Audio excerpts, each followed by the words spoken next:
All right, let's get it started here on the Panther-Lair Show this week on a Tuesday night, live on youtube.com/Panther-Lair.com. Getting all the paperwork and everything in order. Kind of just jumped right on. It's been a busy week. It's been a hectic week, I tell you. This basketball season's over. Pitt just starting up spring football. And it's been pretty active. A lot of recruiting action going on, as you might imagine. Jeff Capel, pretty busy on the recruiting end, and then football recruiting starting to really pick up as things. It looks like there's going to be a sort of a regular recruiting season here with official visits and things like that. And yeah, it's been pretty hectic. I mean, I literally was doing something else and looked down. It was 8:29. I said, you better hit start the stream and go live on the podcast for this week. But there really is a lot going on. Football, basketball, recruiting stuff. There's baseball to talk about. I don't know if you followed Pitt's baseball series over the weekend. They were at Georgia Tech. The Yellow Jackets, number 7 in the country, and Pitt took 2 out of 3 against Georgia Tech, which is pretty impressive. We'll talk about that in a little bit. Ranked for the first time in 8 years, the Pitt baseball program is. So we're going to talk a little bit of baseball here, talk a little bit of football, talk a little bit of football recruiting, talk a little bit of basketball recruiting, talk a little bit of basketball. We got a lot going on. I mean, for being the, third week in March or whatever it is, middle of March, we got quite a bit going on here in the world of Pitt sports. So I'm glad you tuned in tonight to the Panther-Lair Show. Of course, we start off, as always, by giving a shout-out to Home Field Apparel. We got to represent them. I am representing them.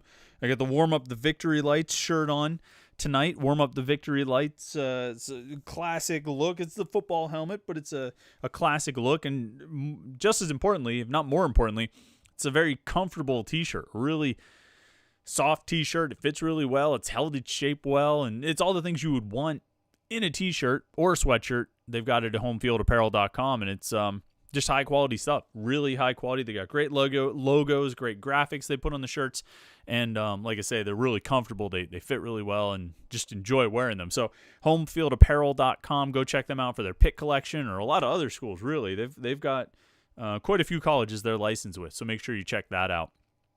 And then, as you know, the website, Panther-Lair.com, Panther-Lair.com, Pittsburgh.rivals.com. It's the most comprehensive source of Pitt sports news on the internet, football, basketball, recruiting. You find it all at Panther-Lair.com. And, of course, we've got the message boards where you can go and interact with hundreds and thousands of your closest Pitt fan friends. I mean, all day, every day, literally all day, every day, 24 hours a day, people were on the message boards at Panther-Lair.com talking about what else? Pitt sports, whether it's football, whether it's basketball, whether it's recruiting, whether it's baseball, whether it's Olympic sports, it's wrestling, it's anything going on in Pitt sports. The first thing you need to do when you see there's a news story on Twitter or wherever, go to the message boards at Panther-Lair.com and see what other fans are saying about it, and go offer your opinion and talk about it there on the message boards. I think it's the best online community of Pitt sports fans that you're going to find. And if you're a Pitt fan, what do you like to do? You like to talk to other Pitt fans about Pitt sports. Well, this is the place to do it. Panther-Lair.com, Pittsburgh.rivals.com. And then every Tuesday night, we get together here for an hour or so on youtube.com/Panther-Lair.com and have a little conversation about Pitt sports. And so we appreciate everybody who's jumping in to the conversation and joining the podcast already. A bunch of comments flowing. And look, this is the fun thing about doing these live streams is we can have a conversation. We can have a back and forth. You guys can post your comments or your questions, and we'll respond to them and talk about them, and we'll have a little interaction and like I say, conversation. That's always what's fun about it. We don't always get enough interaction these days when we're all sort of stuck in our houses. So we get a chance here to talk a little Pitt sports. And, before I get into whatever topics I had written down, we got people jumping in the chat already, and some super chatters like Michael B., who shows up every week as a big-time super chatter. We appreciate it, man. If you want to be a super chatter, click that little dollar sign there at the bottom of the chat box, and you can contribute to the podcast, which we very much appreciate. If you're a super chatter, we're definitely going to get to your comments and questions, and make sure we get those comments and questions read here on the podcast. So, Michael B., regular super chatter every week, and we appreciate it, man. Jumps in right off the bat. Hi, Chris. Were you surprised Terrell Brown actually went into the transfer portal? Also, one of Pitt's biggest needs is a big man, and if John Hughley doesn't come back, all we have is Abdul Kareem Koulibaly. Are we looking in the portal for someone that will help immediately? So a bunch of questions in there, Michael B. We'll get to them all. Terrell Brown, I was surprised that he went into the portal as a graduate transfer. I thought if he was going to, I thought he walked on senior day because he was wrapping up his Pitt career, because he was wrapping up his college career. I thought he was done playing. And I was surprised when the announcement came out that he had entered the transfer portal as a graduate transfer. If you didn't see the news, it was probably Monday, I guess. It feels like it was a week ago, but it was probably only about 24 hours ago, give or take a couple hours. I was surprised that Terrell Brown decided to go into the transfer portal as a graduate transfer, presumably to play one more year. Now, he's played 4 years at Pitt, but he's got an extra year of eligibility due to the NCAA giving everyone an extra year of eligibility because of the COVID year. So they're, sort of super seniors is the term that's being used for guys who are playing beyond the end of their eligibility for one more year. Terrell Brown's got that 1 year available, and I didn't think he was going to use it. I thought when he walked on senior day, it was because he was done playing basketball. He was hanging it up. Well, apparently he wants to play one more year or pursue his graduate degree. I mean, maybe that's it. Until we can kind of gather some more details, maybe Terrell Brown is looking for a graduate, program that Pitt doesn't offer, and so he went into the portal to find somewhere that he could go play for free. You know what I mean? Go to college for free, play basketball, and get a master's or some kind of graduate degree in a program. I'm not sure. I'm just sort of speculating here. I am surprised, though, because like I say, I thought he was done, and I think Pitt could use him back. Even though Brown didn't put up big numbers this season, he didn't play a whole lot, and I think you could see that his role was minimized, particularly after Abdul Kareem Koulibaly moved into the starting lineup at center and really got the bulk of the minutes and was the primary option. And Brown was even lower on the list when John Hughley was still on the roster before his indefinite suspension started. And so you could see Brown falling out of favor, or having already fallen out of favor, really, when you look at where he went from. I mean, even last year, you could tell that he wasn't giving the coaches what they needed out of him. And I mean, look, Terrell Brown is going to be one of the more. I think his career at Pitt will be somewhat forgettable, although he's put his name in the record books for career blocks, but he never really established himself here, other than sort of unrealized and unfulfilled potential. I mean, I think Terrell Brown would have flashes where you'd say, boy, if that guy could show up night after night, game after game, he could be a dominant force in the ACC, could really make an impact and be an all-conference player. He seemed to have that kind of ability, that kind of athleticism at his size.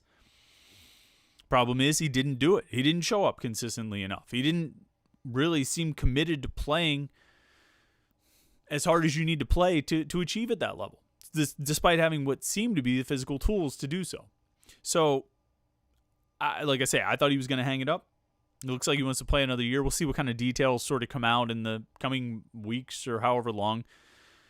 Kind of get, some more insight into that decision. But, yeah, I was a little bit surprised.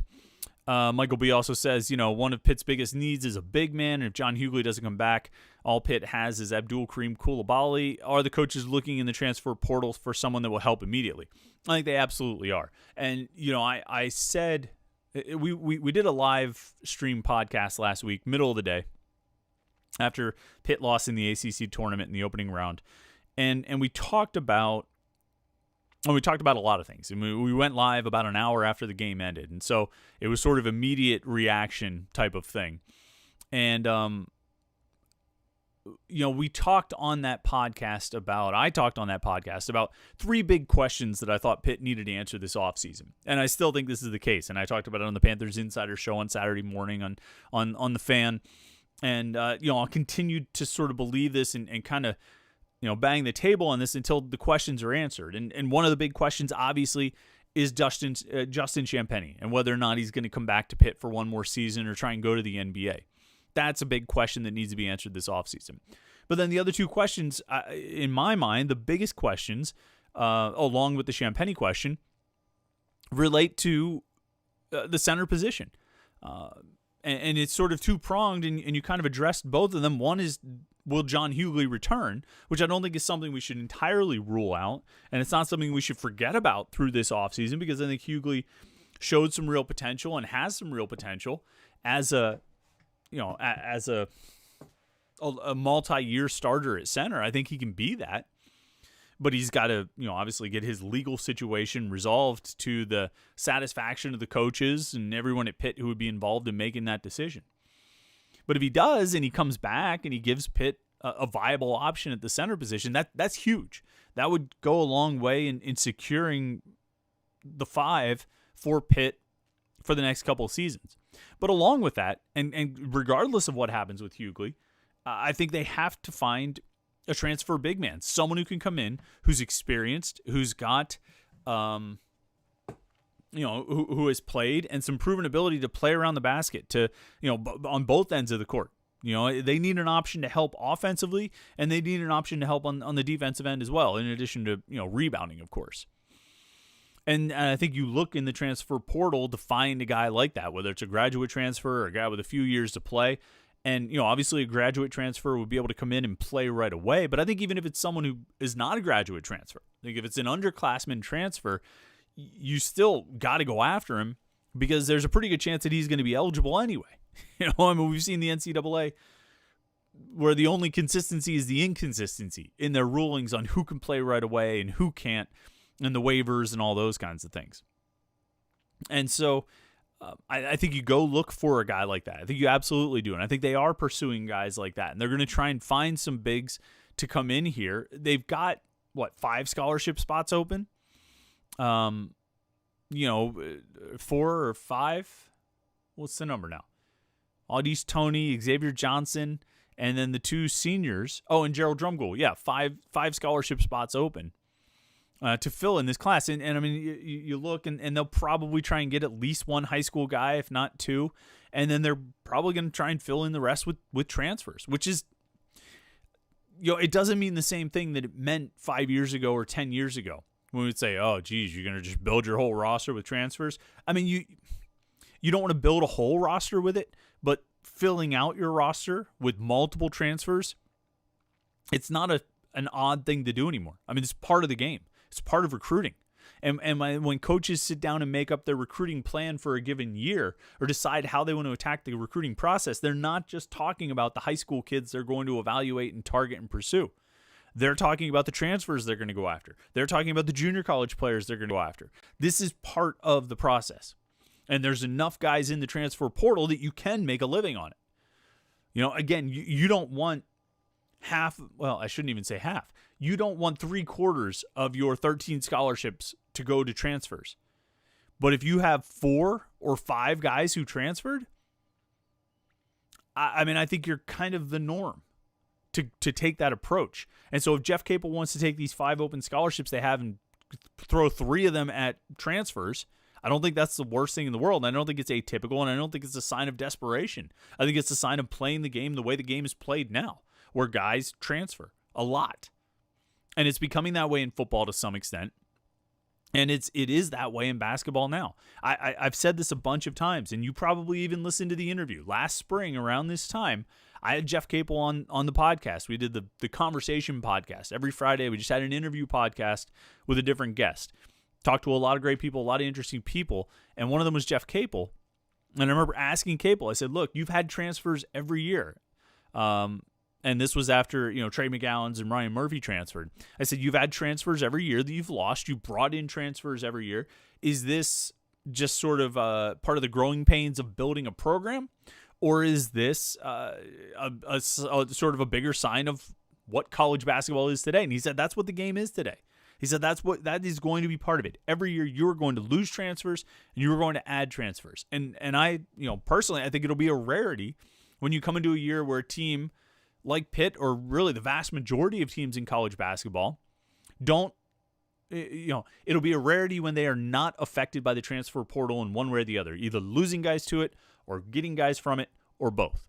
That's part of college basketball nowadays. So when Jeff Capel goes out and gets 2 or 3, or who knows, even 4 transfers this offseason, which I don't think it'll be 4, but 2 or 3, probably pretty likely. When he does that, when he goes out and gets guys like that, don't look at it. I mean, you can look at it however you want, but I wouldn't look at it as, like I say, a sign of desperation or poor roster management. I think it's just what college, it's just part of the game. It's what you have to do. And they're doing it. They're in the transfer portal. They're active in the transfer portal, and they're trying to get guys. All right. Let's jump in. Another super chatter here, Josh Lobig. We really appreciate you jumping in, Josh. Glad to hear from you. We appreciate your support for the podcast. Don't forget the volleyball team getting the brooms out again. Yeah, man, volleyball is rolling. Sort of low-key, the strongest program at Pitt. I don't know if it's all that low-key. I think it's I think it's pretty well known that Pitt volleyball is a powerhouse. I mean, they have become one of the best programs in the country, sort of really consistently establishing themselves, as one of the best.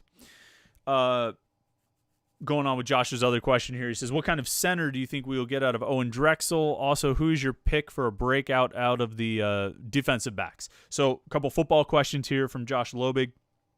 Center position, definitely one of the interesting positions on the team this year.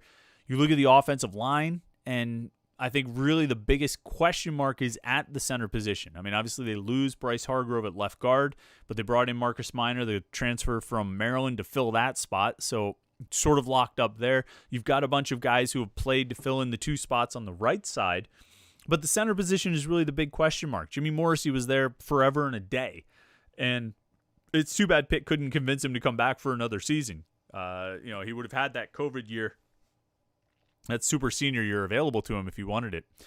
Owen Drexel seems like he's probably the top candidate to fill in at center.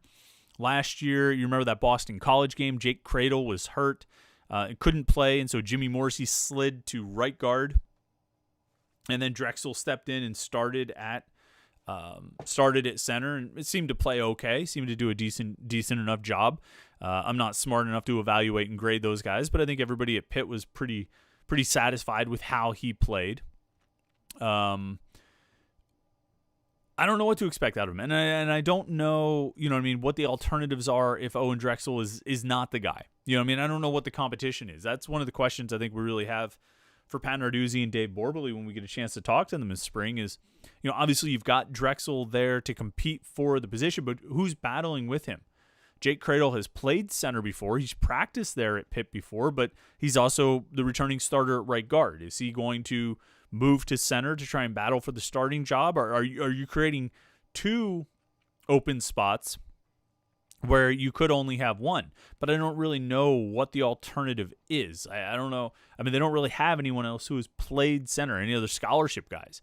So some big question marks there. And because even if Drexel is the guy, and he very well may be, as a 5th-year player now, you still need depth. You need more centers. You need someone else to fill in there. And I think there's going to be interesting position battles kind of throughout the offensive line. I think Matt Gonsalves, I've talked a lot about him. I know I've written a lot about him on Panther-Lair.com.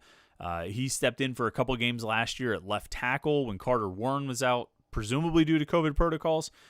He played in the Virginia Tech game, played really well. He played in the Clemson game, and really, I think when you broke it down and looked at it, was one of the highlights of that game, a game that didn't have many highlights for Pitt.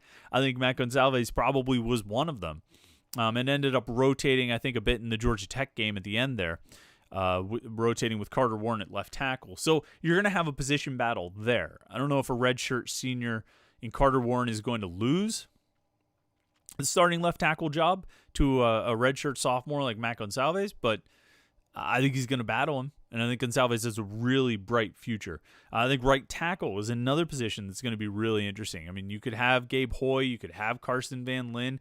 If you decided you did want to move Jake Cradle to center, you could move Gabe Hoy inside to right guard. Even though he's been playing tackle most recently, he does have a history of playing guard. He's got experience there.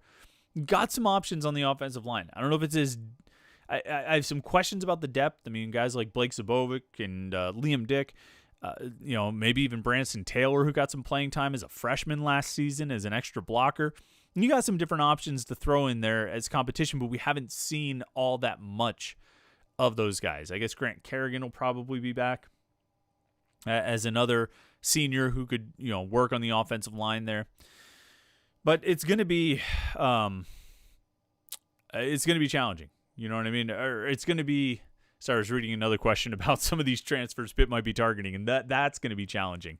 But it's going to be interesting to watch this offensive line because we all know how important the offensive line is for Pitt this season. And, probably later in this show and throughout this offseason, we're going to talk about Pitt football and whether they can be better than 2020, whether they can finally sort of achieve at a level above what you would say is more or less average. And I think getting out of a season going 8-5 is kind of an average record in college football. I think schedules are largely built to, you're almost kind of built in to win 8 games if you're an average or above average team. And how you really sort of separate yourself beyond that is how far you get above 8 wins. If you get to 9-4, that's a little better than 8-5. You know what I mean? If you get to 10-3, you've had a really successful season. I think 9 wins would suffice. I think 10 wins obviously would be really good. I think 11 wins, they'd be throwing a parade for that. Well, what's it going to take for this team to get to that level? What's it going to take for this team to push ahead and above 8 wins? And I think to do that, a big part of it's going to be the offensive line. Because, look, you've got largely the same cast of characters back on offense. If you want to say, how are they going to be better, or are they going to be better in 2021 than they were in 2020, and I'm talking about the team as a whole, you kind of break it down and you say, okay, where are they better, where are they worse, where are they the same? And on offense, you've largely got the same cast of characters. You got the same quarterback, you got the same running backs, you got the same wide receivers, you got the same tight ends. With Lucas Kroll being sort of an addition when he really didn't play hardly at all last season. But you've got you've got more or less the same offensive line. You're losing 2 multi-year starters in Bryce Hargrove and Jimmy Morrissey. So that's going to be a big question mark on how you replace those guys. But really, for this whole offense to take a step forward, it starts up front with that line. And if those guys can do their jobs better, then those running backs who were part of an underwhelming running game last year have a really good chance to look a lot better. And the quarterback and the receivers and the tight ends who were kind of underwhelming in the passing game last year are going to have a chance to look a whole lot better. And so a lot of it's going to depend on what those guys up front can do. I think we know who Kenny Pickett is. I think we know who Vincent Davis is. I think we know who Jordan Addison is and Taysier Mack and Shockey Jacques-Louis. We've seen those guys enough to pretty much know who they are. There's still a few surprises, I think, lurking out there. I think Jalen Barden is one of those guys. I think maybe a Daniel Carter, maybe an Izzy Abanikanda could be one of those guys. There's some surprises that could be lurking out there, but for the most part, the guys you're going to be relying on, you sort of know who they are. And the thing that's going to elevate them, the thing that's going to allow them to play at the top of their game, is what happens up front. And so those competitions, whether it's at left tackle or it's at center or how the right side of the line settles out, it's going to be key to what happens for the offense and, by extension, the whole team. Because, stop me if you've heard this one before, the offense is going to be the key to what this team does. I think, and not to go, I'm going way further down this road than I thought I would in the first half hour of the show, but, I really think the defense, here's what I would say about the defense sort of real quickly, because this is going to be my running thought all offseason, all right? Defense lost some key guys. Patrick Jones, Rashad Weaver, DeMar Hamlin, Paris Ford, Jason Pinnock, Jalen Twyman, if you want to even include him there, even though they kind of lost him prior to last season. They lost key guys, roughly half the defense, and top performers, top producers. So inevitably you're going to have something of a step back when that's the case, when you lose guys of that caliber, of that productivity. But I think we're in a position now to find out how well they've really recruited defense on this roster. We all have talked about it for all these years. Oh, they recruit defense well. They're going to need to step it up with the offense. This and that. Well, yes, we're going to see now.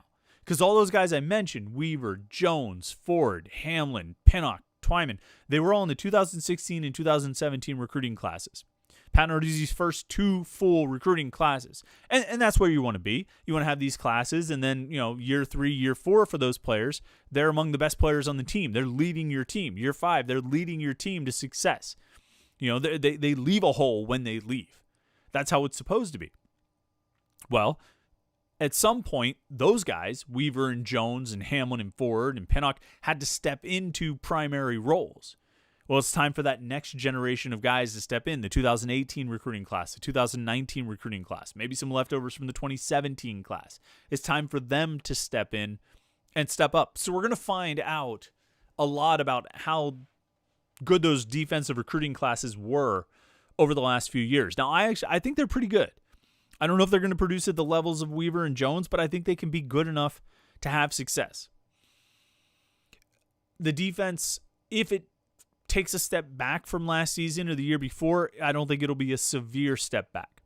I think it'll still come down to what happens on offense. It'll still come down to whether they can score enough and whether they can produce enough. Now, I mean, when they ran into the buzzsaws last year of Notre Dame and Clemson, it didn't matter. Both sides of the ball were completely outclassed and had no chance. But I think that for the most part, in those games where that are ultimately going to be the difference makers in what Pitt's record is, whether it's Georgia Tech and Duke and Syracuse, Virginia Tech, I mean, all those games, maybe even throw North Carolina or Miami in there, it's going to be about the offense. The offense is going to be the determining factor in whether or not Pitt wins those games. And if Pitt's going to win those games, they need the offense to get rolling. If the offense is going to get rolling, they need the offensive line to get its act together. A to B to C. And that's the foundation of it. So we'll see what happens. I mean, to your question there, Josh, you asked about Owen Drexel, and I'm telling you the whole offensive line has a whole lot riding on it. As it relates to the defensive backs, you asked that question about the DBs. That group, I kind of feel like there shouldn't be any drop-off in the play of the cornerbacks, at least, from last season. And I'll tell you why. Last season, you had Jason Pinnock and then a rotating cast of characters filling in for Damari Mathis, who got hurt prior to the season, right? And so you had Marquez Williams out there, and you had A.J. Woods out there, and sometimes Rashad Battle got playing time. This year, Pinnock is gone, but Mathis is back. So you've got sort of the same situation where you've got Mathis and a rotating cast of characters at that other spot. Now, ideally, you get to a point where that rotating cast of characters can rotate with Mathis. And so you're not just playing one guy over here and 3 guys over here. But the difference, even though it sort of sets up the same as like Pinnock and a bunch of guys, and now it's Mathis and a bunch of guys, the difference is this bunch of guys, Williams and Woods and Battle, all got a bunch of playing time last year. They're not coming into 2021 with the same sort of experience and perspective that they came into 2020 with. If that makes any sense. And I think that makes them better. I think all that playing time, all that experience, all those reps on the field that they got against some really good wide receivers in the ACC, that's going to have them better prepared for 2021. And I think they're going to come out and be ready. And I think they're adding even more talent in this incoming recruiting class. I think, guys like Hunter Sellers or Javonte Royal haven't shown what they can do yet. I think Rashad Battle grew up a lot throughout the season. I think Marquez Williams grew up a lot throughout the season. I think A.J. Woods grew up a lot throughout the season. I think all those guys should be better than they were last year. Throw in Mathis, who I think might actually be an upgrade over Pinnock. I mean, we'll see how he plays. I feel good about the corners. Feel confident in the cornerbacks. Safeties are a bigger question. And Damar Hamlin was a huge piece of Pitt's defense in the past few years. I don't think there's any question about it. It's going to be really tough to replace him. It's going to be tough to replace what he does in terms of leadership for the defense, not to mention the safeties and the secondary as a whole.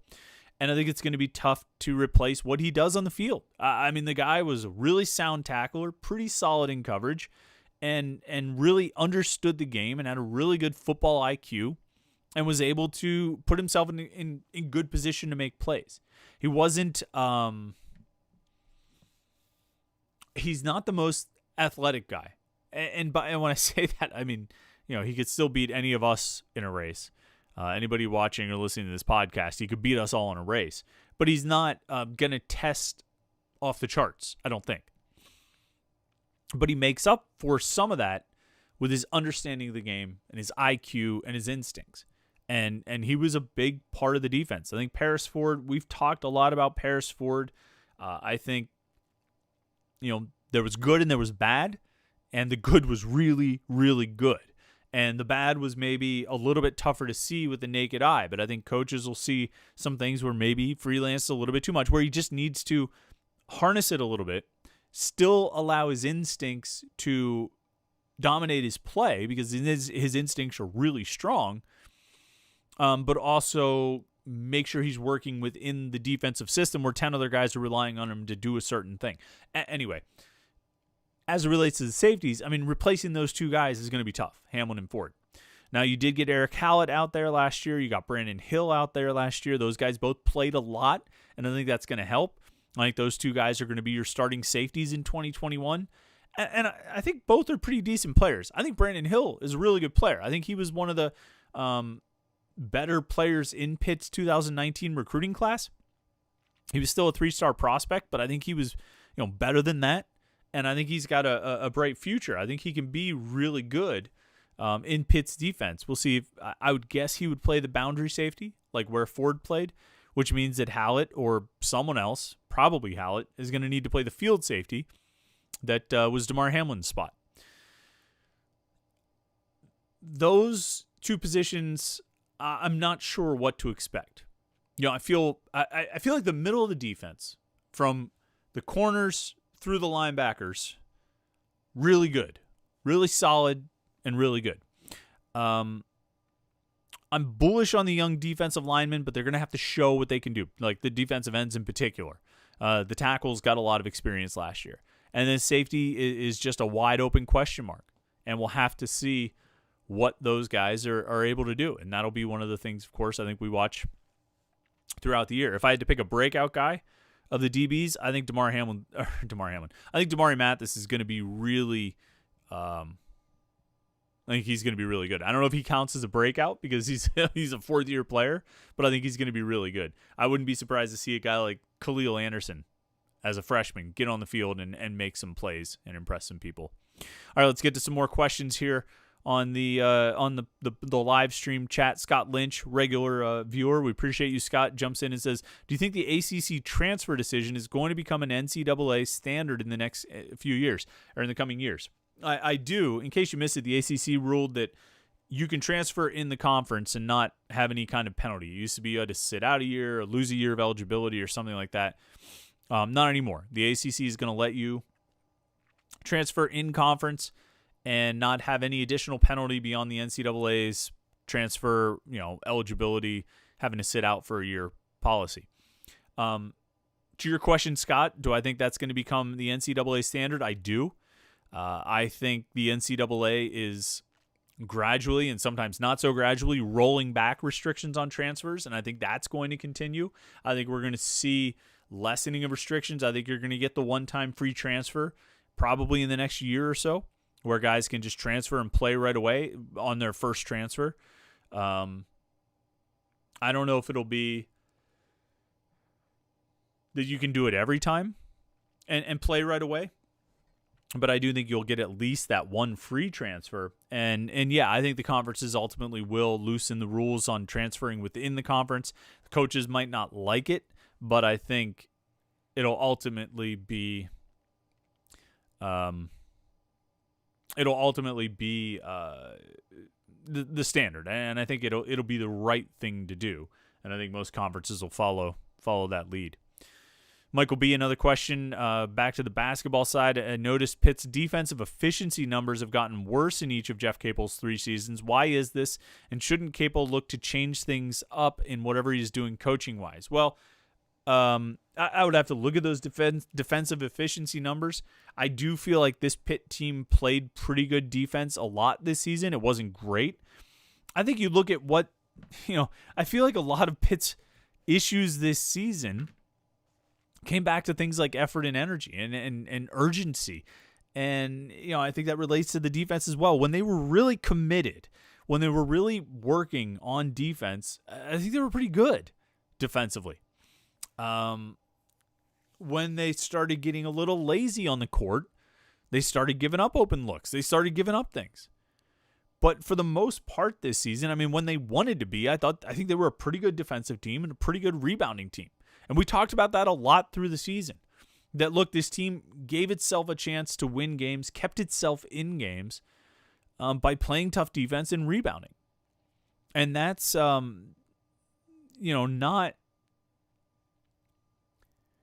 it's something we used to always talk about with Jamie Dixon, of course, right? That your offense wasn't always going to be there. The shots weren't always going to fall. But as long as you played tough defense, as long as you rebounded, you were going to give yourself a chance. That would keep you in the game until your offense came around. And I think this year's team committed to that idea a lot. Not all the time, not often enough, but a lot. And that kept them in games and gave them a chance. What does Jeff Capel need to change defensively? I have no idea. Coaching-wise, I don't know. All right. Scroll through here. Anthony Tennyson says, Chris, what do you think our chances are of getting Trey Mitchell? If we get him and if John Hughley comes back, there'll be a nice front line. Yeah, Trey Mitchell, local guy, Pittsburgh native, 6'9" center from UMass. Just looking at his stats, averaged 18 points, almost 19 points, and 7 rebounds this season. Shot better than 50% from the field. Entered the transfer portal. That would be a huge one for Pitt. I don't think there's any question about it. I don't know what the chances are. It seems unlikely. I think he's going to have his pick of schools to go to across the country. I'm not sure, I don't know what Pitt's chances are. I'm sure they're going to try. It's just like Tony Boff asked about, Earl Timberlake and Greg Gant, a few more big centers who are transferring, or big men who are transferring. And, Pitt's going to work on all of them. And particularly these guys like Mitchell or Gant or Timberlake, who Pitt was involved with early on as recruits coming out of high school. Those relationships are there.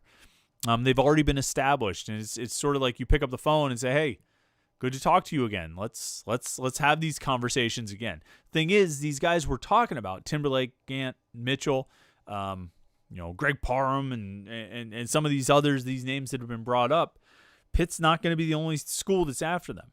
We've seen them connected with Antonio Day Jr. from Florida International. And it seems like they've got a good shot there. But that's a guard, and not one of the premier guards on the transfer market. Some of these other guys, there's going to be stiff competition. Now, if it is a big man, if it's a transfer big man, you could say, look, we've got an opportunity for you to come in and play right now in the ACC, which is funny for a guy like Earl Timberlake because he's transferring from an opportunity to play right now in the ACC in Miami. But you can say, look, you can come in and play right now on one of the biggest stages in college basketball, playing in the ACC. And I think you can offer playing time right away. No disrespect to Abdul Kareem Coulibaly, but some of these guys we're talking about are going to make a bigger impact than he is, and are going to give you a much more potent front line than Coulibaly's giving you.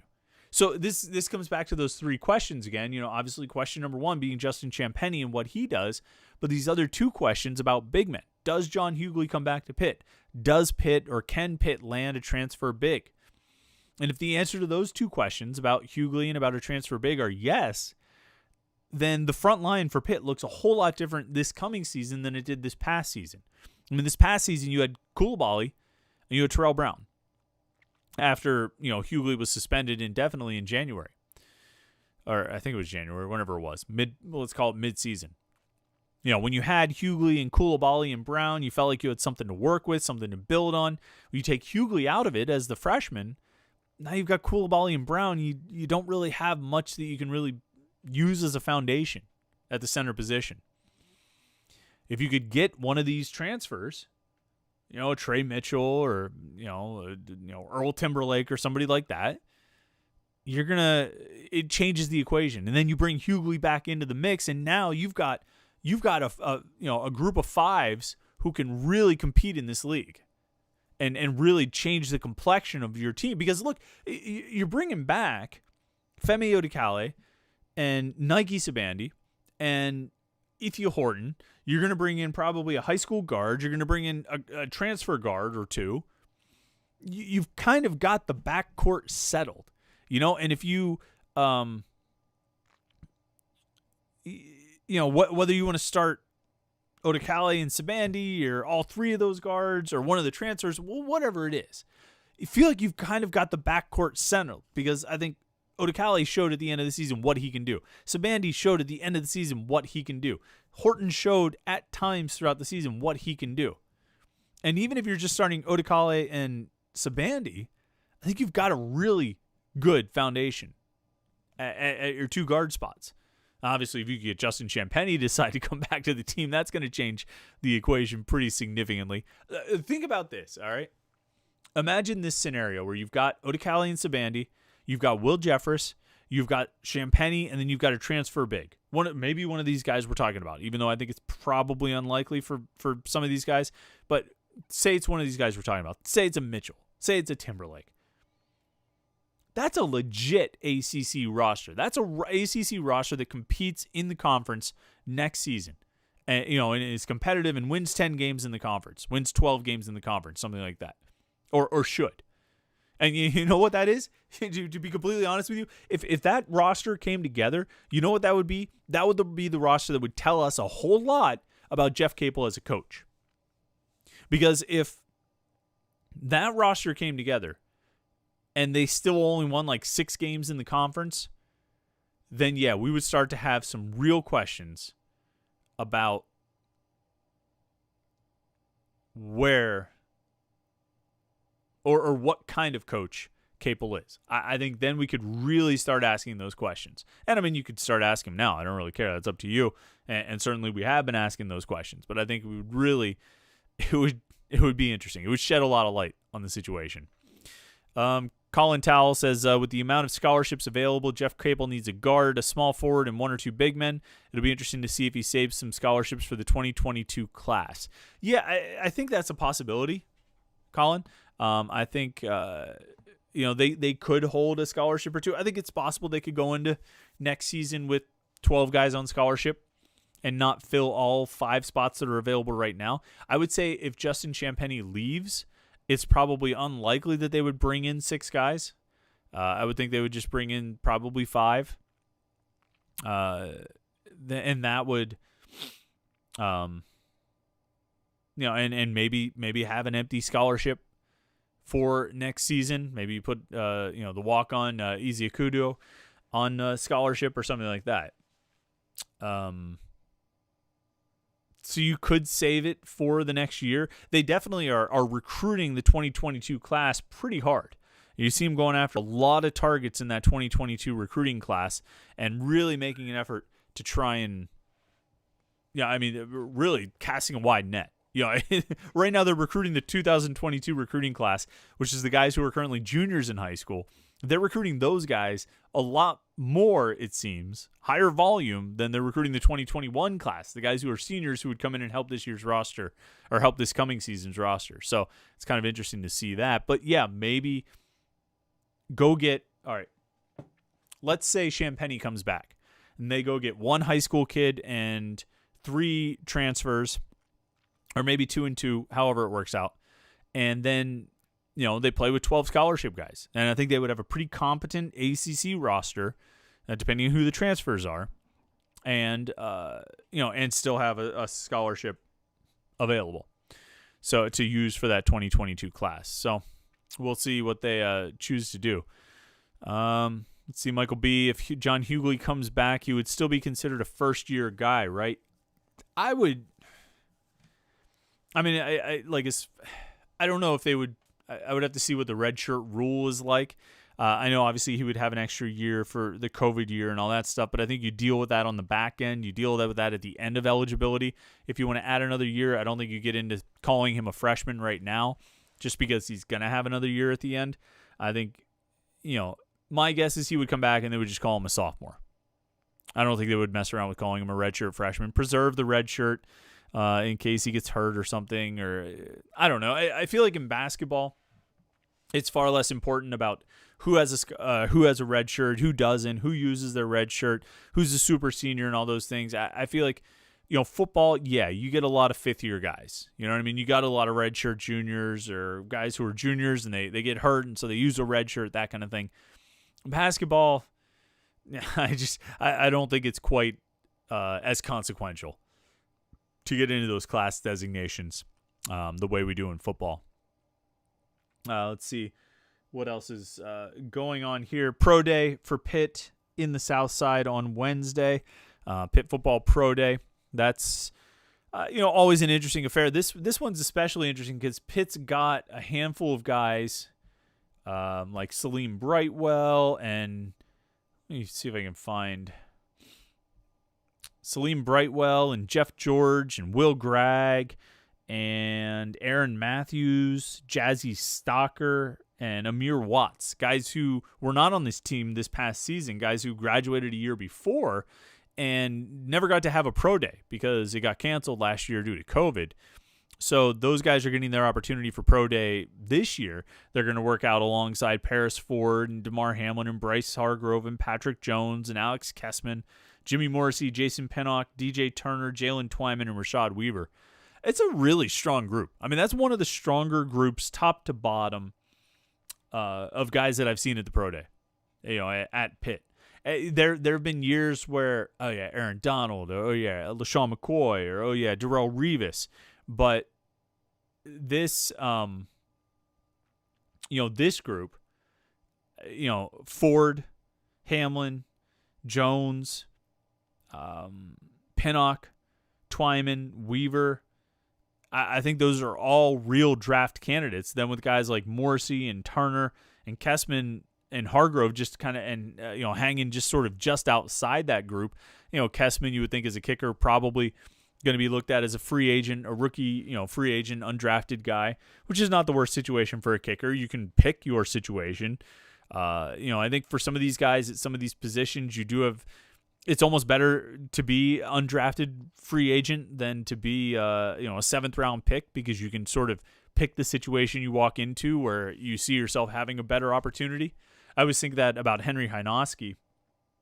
A team could have drafted him in the 7th round that year when he came out. I think it was 2011 was his draft. A team could have picked him in the 7th round, but he didn't get drafted, so he was able to really look at his options and say, the Giants, they actually use a fullback. I'm going to go there.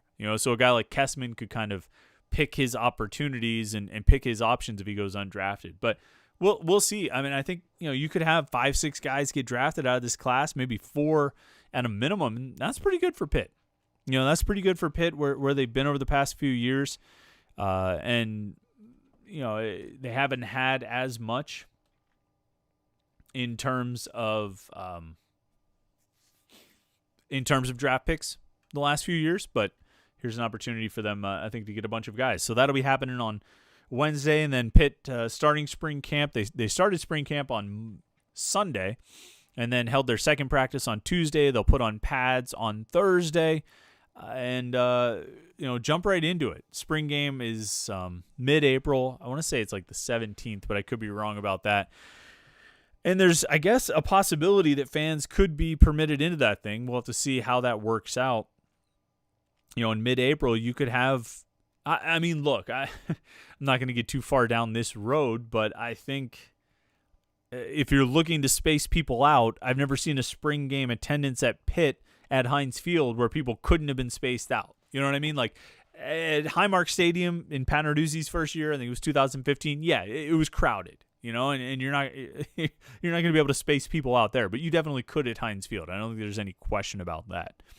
Baseball, I wanted to talk about real quick because your Pitt Panthers,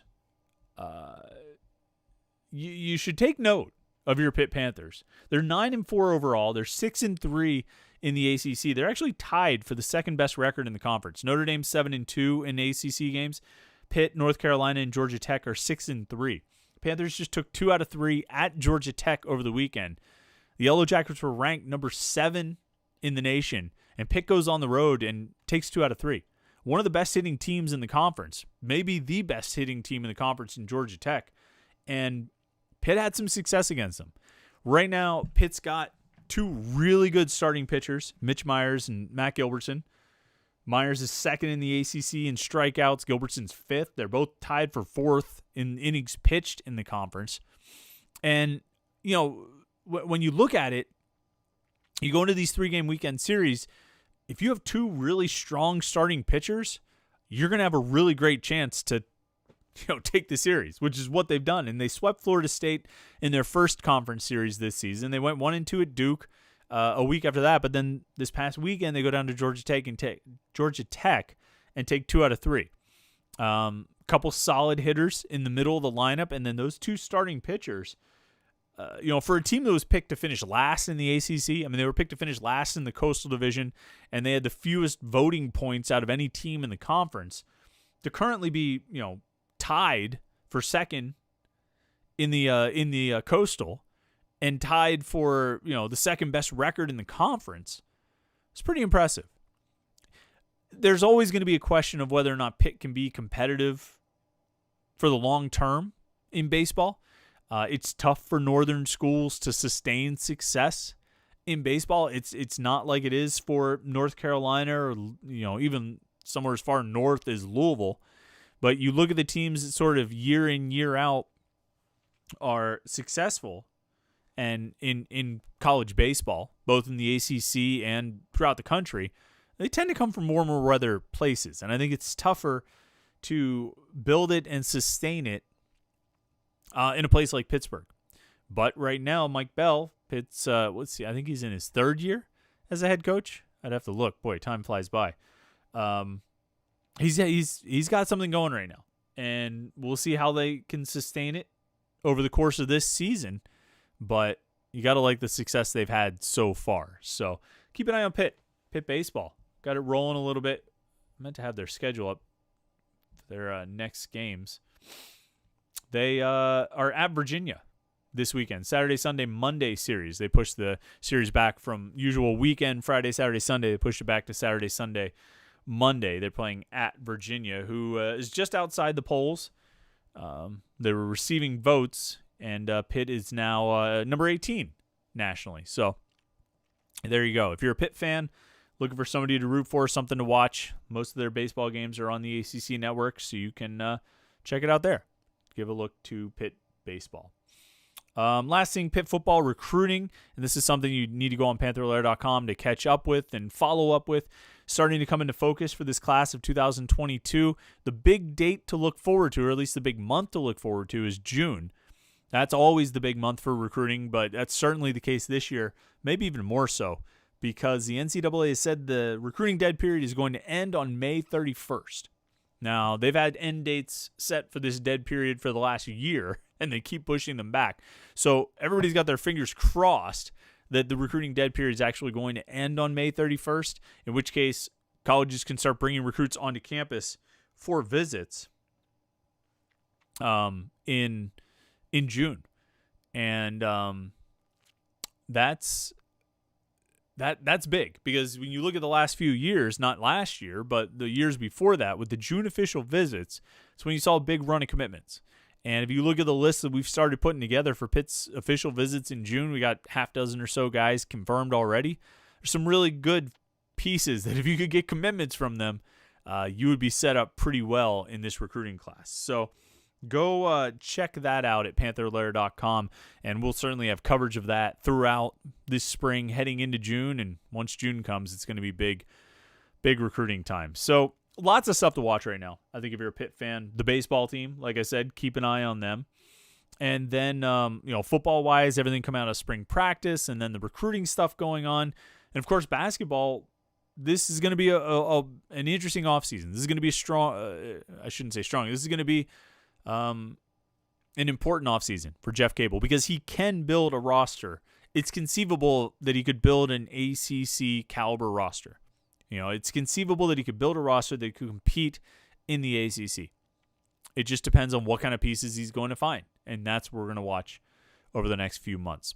Make sure you go to Home Field Apparel, of course, homefieldapparel.com. You get the sweet Pitt shirts and sweatshirts, or University of Hawaii or Colorado School of Mines, or whatever school you want to find. They probably have it at Home Field, so go check them out at homefieldapparel.com. Can't recommend them enough. Great stuff. And, of course, come to the website, Panther-Lair.com, Pittsburgh.rivals.com. While you're watching the live stream here on Tuesday night, or if you're watching the video later, whenever it is, click subscribe to our YouTube channel at youtube.com/Panther-Lair.com, Pantherlaircom, youtube.com/Panther-Lair.com. Go there to keep up on everything going on in the world of Pitt sports. Football, basketball, recruiting, we cover it all at Panther-Lair.com. And, of course, we have message boards. So the conversations we're having right here on this on the live stream, all the topics, look, I don't just think about these things in a vacuum here on a Tuesday night. Things I'm talking to you about are the things we've been talking about on the message boards for the last week or however long, and we bring it here to the podcast and the live stream. So make sure you go check it out, Panther-Lair.com. This Saturday morning, 10 a.m., the Panthers Insider Show on the Panthers Insider Show on Sports Radio 93.7 The Fan. Make sure you tune in there. We'll be talking more Pitt sports, football, basketball, recruiting, everything going on between now and Saturday. So check that out. It's at 10 a.m. this week, usually 8 a.m., but this week it's at 10 a.m. So tune into the Panthers Insider Show on Sports Radio 93.7 The Fan. I think that's about everything. Thanks to everybody for tuning in tonight. Thanks to the super chatters. We appreciate you guys. Thanks to everybody for throwing some comments to us and some questions, giving us some things to talk about. Make sure you check out the website, and we'll be right back here next Tuesday night at 8:30 p.m. for the live Panther-Lair Show. Thanks a lot again. Have a great week, a great weekend. We'll talk to you next week.